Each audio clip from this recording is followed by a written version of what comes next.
Israel ने जुमेरात की सुबह सेंट्रल बैरूत में बमबारी की, जिसमें कम से कम 6 लोग मारे गए। इससे पहले हिजबुल्लाह के खिलाफ तशद्दुद के एक साल में लेबनानी महाज पर इजरायली आर्मी को सबसे जारहाना दिन का सामना करना पड़ा था। इसराइल ने कहा कि उसने बैरूत पर एक हवाई हमला किया, जिसमें सेंट्रल बैरूत के बाचौरा पड़ोस में एक इमारत को निशाना बनाया गया, जो लेबनानी पार्लियामेंट और यूएन के लोकल हेडक्वार्टर के करीब है।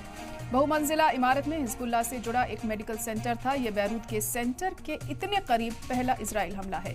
24 घंटे के अंदर में हिजबुल्लाह के खिलाफ हमलों की तीसरी लहर में इजराइल द्वारा अपने शहरों पर 3 हवाई हमले किए जाने के बाद बैरूत में धुएं का एक बड़ा बादल छा गया।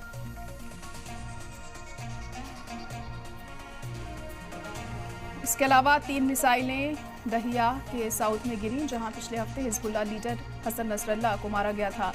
बुध को लेबनान के वजारत सेहत ने कहा है कि पूरे मुल्क में इजरायली हमलों में 46 लोग मारे गए और 85 दीगर जख्मी हुए। IDF और हिजबुल्लाह के शुरू होने के बाद से लेबनान में 1928 लोग मारे गए हैं। लेबनान के वजीर आजम नजीब मिकाती ने इलाके में फौरन जंगबंदी की अपील की है। उन्होंने लेबनान में 2 साल से चल रहे सदर ओहदे के खालीपन को भरने के लिए इत्तेफाकी राय से सदर चुनने की भी अपील की। दूसरी तरफ सीरिया की राजधानी दमिश्क में बुध को इजरायली हवाई हमले में 3 शहरी मारे गए और 3 जख्मी हो गए। इजरायली हवाई हमले में वेस्ट दमिश्क के मेज़ाह में एक रिहायशी इमारत को निशाना बनाया गया है, जो हेडक्वार्टर और सिफारत खाने से घिरा महफूज मकाम है। नसरल्लाह के दामाद हसन जाफर अल कासिर भी दमिश्क में रिहायशी इमारत पर हुए इजरायली हमले में मारे गए। इस बीच बट याम ने रात भर हुए 2 ड्रोन हमलों में सेंट्रल इजराइल को निशाना बनाया गया। IDF ने कहा कि एक ड्रोन को मार गिराया गया, जबकि दूसरा खुले में गिरा। रात भर हुए इस हमले में किसी के जख्मी होने की कोई रिपोर्ट नहीं है, जो उस वक्त हुआ जब इजरायली यहूदी रोश हशनाह की छुट्टी मना रहे थे।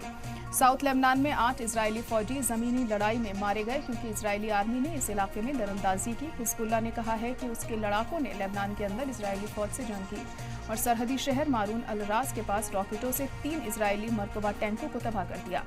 इजरायली फौज के मुताबिक आर्मी और बख्तरबंद यूनिट्स लेबनान में उसके जमीनी ऑपरेशन में शामिल हो गई। इजरायली वजीर आजम बेंजामिन नेतन्याहू ने एक वीडियो में कहा कि इजराइल एक मुश्किल जंग के उरूज पर है, जिससे हम मिलकर जीतेंगे। इस बीच अमेरिकी महकमा खारजा ने कहा कि लगभग 100 अमेरिकी शहरी और परिवार के लोग तयशुदा फ्लाइट्स पर लेबनान से रवाना हुए हैं।